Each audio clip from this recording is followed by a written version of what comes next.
Bom dia, meus amigos e amado irmão em Cristo Jesus.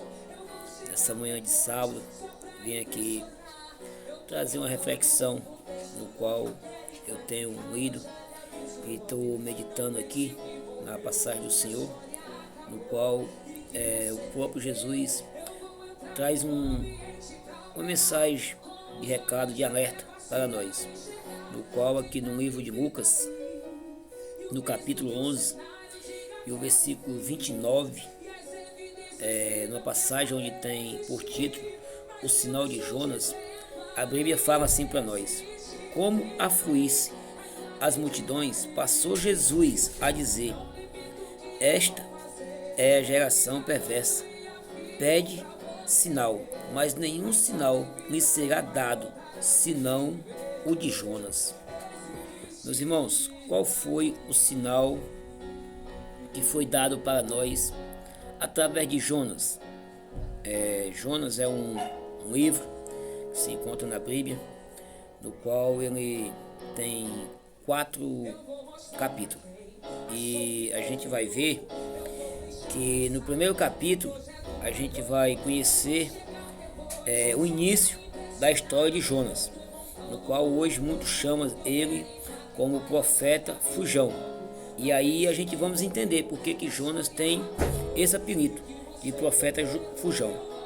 Porque Jonas, meus irmãos, foi um homem escolhido por Deus para levar a palavra do Senhor a uma cidade que estava tomada pela iniquidade, pelo pecado. E aquela cidade já estava demais diante da presença de Deus, e Deus mandou Jonas ir àquela cidade e pregar o evangelho do nosso Senhor Jesus Cristo, o evangelho de arrependimento, para que assim o Senhor não viesse destruir aquela cidade, porque aquela cidade estava decretada a destruição dela em 40 dias. Mas aí o que aconteceu? E aí vamos entender por que Jonas tem o apelido de profeta fujão. Jonas, em vez de ir para Nínive pregar o evangelho no qual o Senhor tinha mandado, Jonas entrou num barco e pagou sua passagem e fugiu para a cidade de Tarsis. Mas a Bíblia vai falar que no meio às águas, no meio ao mar, Deus fez com que viesse se levantar uma tempestade, e aquele barco já estava a ponto de se afundar. E ali os tripulantes daquele barco começaram a jogar suas coisas fora, começaram a jogar as suas cargas, seus materiais, e nada daquela tempestade deixar de varrer o barco. E aí eles começam a clamar ao Deus deles, começam a lançar sorte um sobre o outro, e nada vem acontecer. Mas aí um dos tripulantes daquele barco desceu ao porão do barco, e lá se encontrava Jonas dormindo. E aí o homem vai dizer: te acorda do minhoco, nos diz qual é a tua ocupação, clama a teu Deus, talvez assim nós não pereçamos. E aí Jonas vai dizer que ele é hebreu e teme ao Deus que criou os céus e a terra. E ligeiramente aquele homem vai dizer: por que fizeste isso conosco? Porque aquele homem veio a reconhecer que Jonas estava fugindo da presença de Deus, igual aquele povo fosse um povo idólatra. Mas eles temiam ao Deus criador dos céus e da terra, porque conhecia o tamanho da fama do nosso Senhor Jesus Cristo, nosso Deus Todo-Poderoso. E aí você vai ver que hoje não é diferente. Hoje, os dias atuais que nós vivemos, essa nação, esse povo que nós estamos vendo hoje, não é diferente. Um povo perverso, um povo idólatra, um povo corrupto, um povo cheio de maldade no seu coração, um povo cheio de falsidade. E aí hoje, muitas das vezes, a palavra do Senhor está sendo pregada, e os próprios pregadores da palavra do Senhor, os irmãos em Cristo, estão sendo criticados, estão sendo apontados. Por quê? Porque o povo não recebe a palavra do Senhor. Por quê? Porque a palavra do Senhor, quando ela é pregada conforme a Bíblia, ela vai confrontar o pecador. Ela vai fazer o pecador se virar contra a parede. E aí você vai ver que muitos querem receber a bênção do Senhor, mas não querem o Deus abençoador. Por quê, meus irmãos? Porque estar diante da presença de Deus é negar o meu eu, é matar a minha carne, é viver uma vida santa de transformação através da obediência da palavra do nosso Senhor Jesus Cristo. Então, hoje também não é diferente. Esse povo, eles não pedem um sinal, eles não perguntam, mas duvidam daquilo que a gente falamos sobre a vida de Deus. Por quê? Porque conhece a gente e até diz que Deus não usa mais as pessoas. Mas por quê? Porque seu coração está endurecido. A Bíblia vai falar para nós que eles são casa rebelde. Vai falar para nós que são um povo no qual estão com os olhos fechados.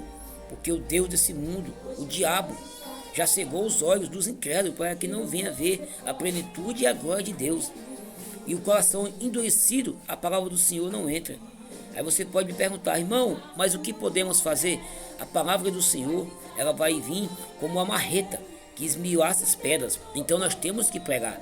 A palavra do Senhor vai dizer que nós temos que insistir e pregar a tempo e fora de tempo. Quer ouça, quer deixe de ouvir, porque são casa rebelde. Mas se a gente marretar uma pedra, ela vai se quebrar. Então assim, se a gente insistir em falar da palavra do Senhor, uma hora o coração vai amolecer.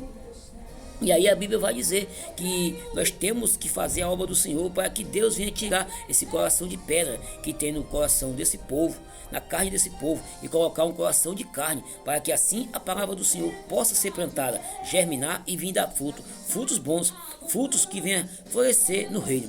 E que nós viemos ter coragem de pregar a palavra do Senhor, que nós viemos se levantar como profetas enviados por Deus, porque nós somos o povo escolhido por Deus para levar a palavra de salvação, a palavra de cura e de transformação através daqueles que venham ouvir. Quer ouça, quer deixe de ouvir, quer receba, quer não receba. A Bíblia vai dizer que nós temos que pregar, fazer o bem sem saber a quem. Então quando você prega a palavra do Senhor, você está fazendo o bem, você está ajudando alguma pessoa. Se ela rejeitou, não tem problema.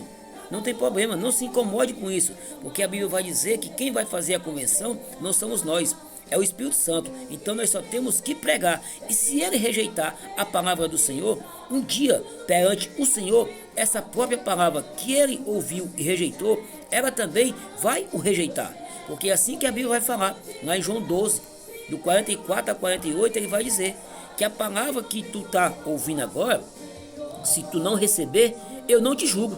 Mas no último dia, há quem venha a te julgar a própria palavra que tu estás ouvindo. Então que nós viemos falar a palavra do Senhor, mas que nós também viemos ter sabedoria ao falar e ao explicar a palavra do Senhor, para que o povo venha entender o que é ser cristão, o que é confessar o Senhor Jesus para a sua salvação.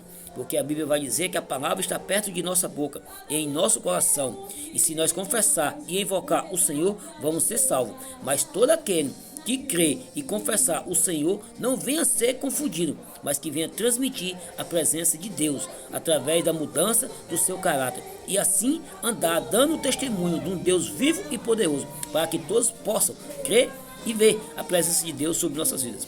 Que Deus aprenda, que Deus abençoe a todos, que nós viemos buscar o conhecimento da palavra do Senhor. Não querer crescer simplesmente na graça, mas também no conhecimento da palavra do Senhor, para que assim possamos ser perfeitos, como Deus também é perfeito.